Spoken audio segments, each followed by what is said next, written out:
Hello unicorns, I'm Tiffany, here's Angelica, and we are back with another video. Now, this is again a part of my award ceremony end of the year playlist. And today we are discussing all the books I want to give a big thank you to in a contemporary and romance genre that I have read this year. Okay, now I've got a couple books on the list, so I'm going to run through them, and as usual, at the end, I'm going to tell you my number one pick. So without further ado, let's get back into my thank yous, okay? The first book that I have on this list is This Could Be Us by none other than Kennedy Ryan. Now let me tell you something about Miss Kennedy Ryan, okay? She can write a book. She can pull out my heartstrings, okay? So this is the second book in the Skyland series, and we are following Soledad, and I believe the guy's name is Jacob? Isaiah? I forget, it's been a while. I read this book at the top of this year, but his male character, his role in the book, I loved it. I don't think the book would have been the same without his character, because what he represents is a strong male role model. He is that type of man, that type of partner that somebody would want to have a child with. And I say it to say that this man, I forget his name, I think his name is Isaiah or Jacob. Something, I forget it, I'm sorry. But basically, he, our main male character, has two sons with autism. And he has broken up with his wife, okay? And instead of him ditching, putting all the responsibility of raising these boys who are on the spectrum on his wife, he has taken upon himself to be involved, to be in it with her, you know, and doing this co-parenting thing and allowing his ex-wife to pursue her dream outside of her role as being a mother. Now, even though the book was not solely focused on his story, it's mainly Soledad's story and her ins and outs of her relationship, I thought this representation of the strong father role in a household, you know, a strong positive role of a black male taking care of his family, of his kid, was done perfectly. Okay, and not to say, even though I wasn't there for the insta-lovey relationship between him and Soledad, I was still with it. You know what I mean? Because he deserves the love. Soledad deserves it too. But I think his character just put that icing on the cake for me. Okay? Loved it. So This Could Be Us. Brilliant read. You know, I'm just saying brief highlights. I could spend a 40-minute video going into what I loved about this book, but this is not the video for that. Okay? Brief highlights. The next book, again, I read. This is one of the first books I read in January 2024, and it has stuck with me the whole time. It is none other by Patsy by Nicole Dennis Spain. Now, I also read Here Comes the Sun by the same author this year. However, Patsy is on this list because Patsy tore at my heartstrings. Patsy made me rethink that. You don't really know, I ain't no mother. I ain't trying to have no kids. But Patsy made me rethink the role of motherhood, okay? Because we're following this woman who never wanted to be a mum in the first place, okay? But she had this baby when she was in Jamaica, and now she's ready to go on to find the love of her life. And she leaves the baby back in Jamaica when she was 5 to go pursue her dreams, okay? And you're thinking, how dare you leave your baby and not even write back to her, not even send nothing back, not even talk to her for the last 10 years. And you see both sides of the coin, you know. At first I hated our main character, and then I came to understood her, and I understood where she was coming from. Because even though she had a child, you know, and people say when you have a child, that's your life becomes all about them, you're meant to drop everything for them. Patsy wasn't ready to do that. No, she was not, okay? She still was a woman in her own right. She still was she still had a life that she wanted to live. The more I think about it, the more I just have conflicting arguments coming at me. Patsy is one of them books that you want to read in a book club. I love Patsy. I love Nicole Dennis Spain. She has become my favourite author this year, I have to say. Anyway, moving on. The next book we have is none other than Demon's Dreams. I think who wrote this? L. Kaysen? Oh, now let me tell you, I do love me some Rough Rider, some dirty urban romance. You know, it's not my favorite of the romance genres. I'm more of a contemporary romance girl. But this book, and I think this book hit on every major point I needed. And I think the reason I like this book is because we was not following just one singular couple. Because this is a chunky book. It's over 700 pages long. So we have our main couple, Demon and Dream. You get it from the title. And their storyline was fine. It's perfect. It's what you expect to come from an urban romance story, okay? Kind of forced proximity, you know, situation where they're lusting over each other and falling in love. No. I like the sister story because we're getting two romance stories in one book. And the sister story with the jazz club owner, I'm forgetting the names, it's gone out my mind, but the sister was such a fierce character because she's got some no good, nasty man that she's intent on marrying and he don't treat her right. But the older gentleman that owns the jazz club or the wine bar, whatever he is doing, the older gentleman treating her right.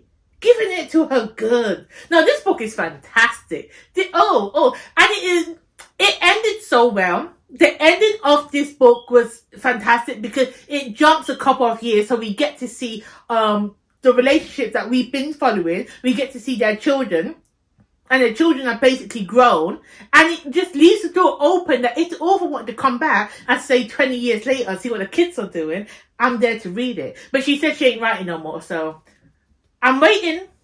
I'm waiting. The next book I have on this list is 1201 by none other by Bella J. Oh, let me tell you what 1201 got me in my feeling. From the very first page, okay, this book was giving me energy, okay? This book was giving me everything I wanted.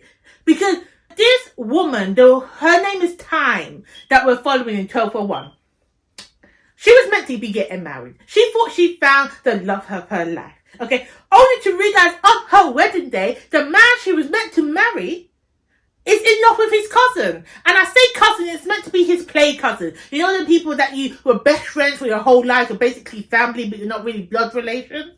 Yeah. He just decided that he wants to dip and do it with the cousin on the day of their wedding. 6 months later, he's marrying the cousin. And you expect my girl to just be sitting back and being okay with it? No, she's getting her lick back. She's getting her revenge. And what better way for her to get revenge? By getting down and nasty with his twin brother. Now, I don't like double dipping with siblings. It ain't something that I condone. But for revenge, girl, you best go get that brother. I approve. 1201, fantastic read.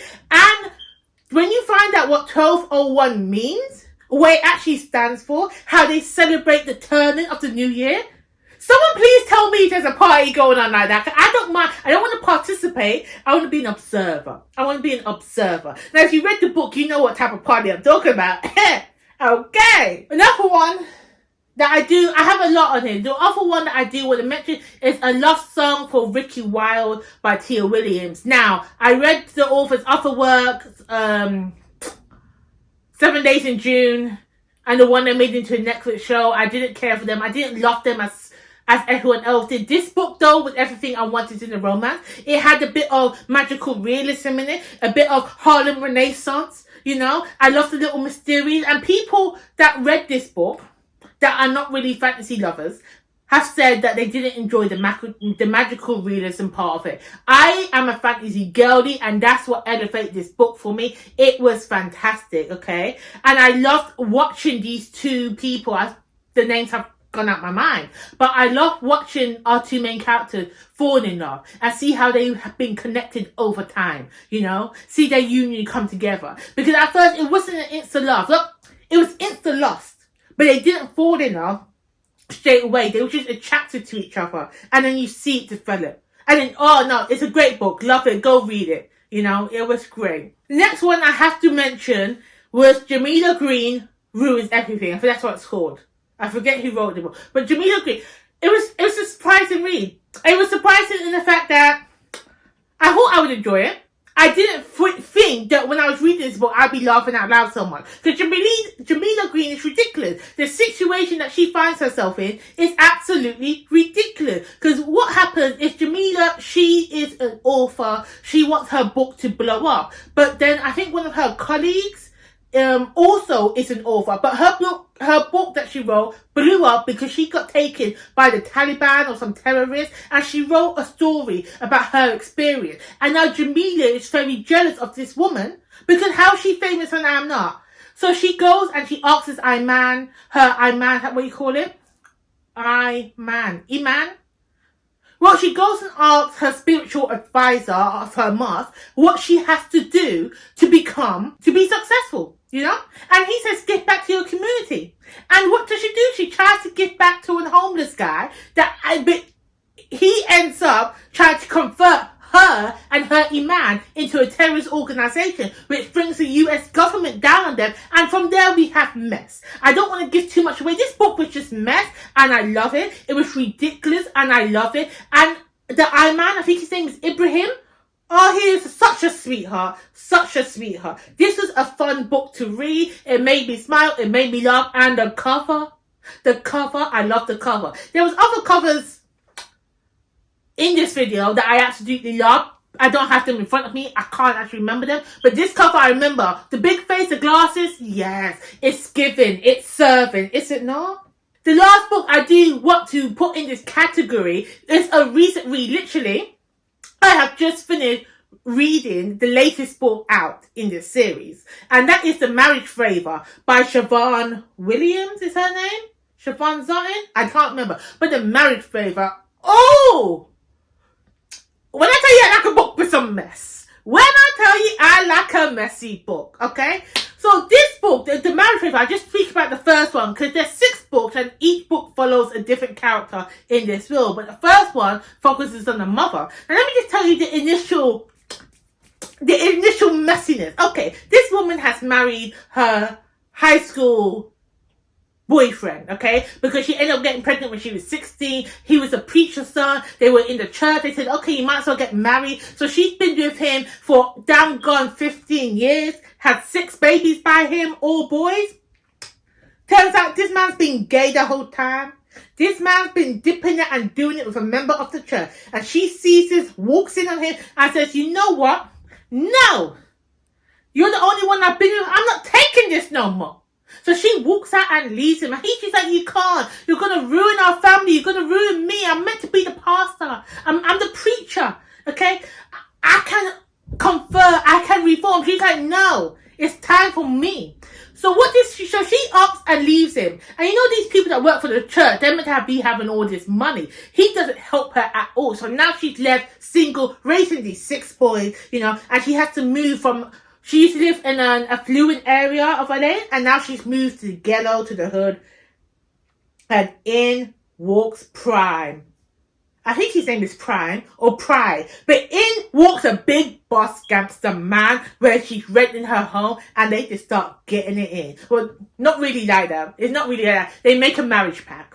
That's what the book's about. But they just start falling in love, getting connected. It was so good. And it's so messy because we not only get the mother's relationship with this new gangster, we get to see her oldest son because she has 6. So the oldest is like 18 and you got the teenagers and the little baby ones. So we get to see her oldest son and her second oldest son, how they're dealing with it. You know, how one is turning to crime and drugs and he wants to make it in the rap, the music industry. In a subsequent book, we get the perspectives of her sons. But, I love the whole series. I'm addicted and I can't wait for the next release to come out. So, those are all the books that I would consider my best in contemporary of romance I have read this year. But I have to give the number 1 spot. The number 1 spot has to go to Bella J, baby, with 1201. This book, let me tell you something. You know when you read a book and you just be clicking your hand, you're like, yes, you do that. I was talking to the book. Ain't no one here to hear me. But I was in it. Love this book. So well done, Bella J. And I have read all your backlog. And this woman can write a book. Her pen game is strong. So if you haven't already read it, go pick up TOEFL. Go pick up and read TOEFL 1 and do yourself a favor. Okay? Well, thank you guys for watching. Please let me know if you have read any of these books I have mentioned. And let me know any of your favorite contemporary or romance reads that you have read this year in the comments below. And if I haven't already done so, I will endeavor to pick them up. Okay? I'll see you in the next video.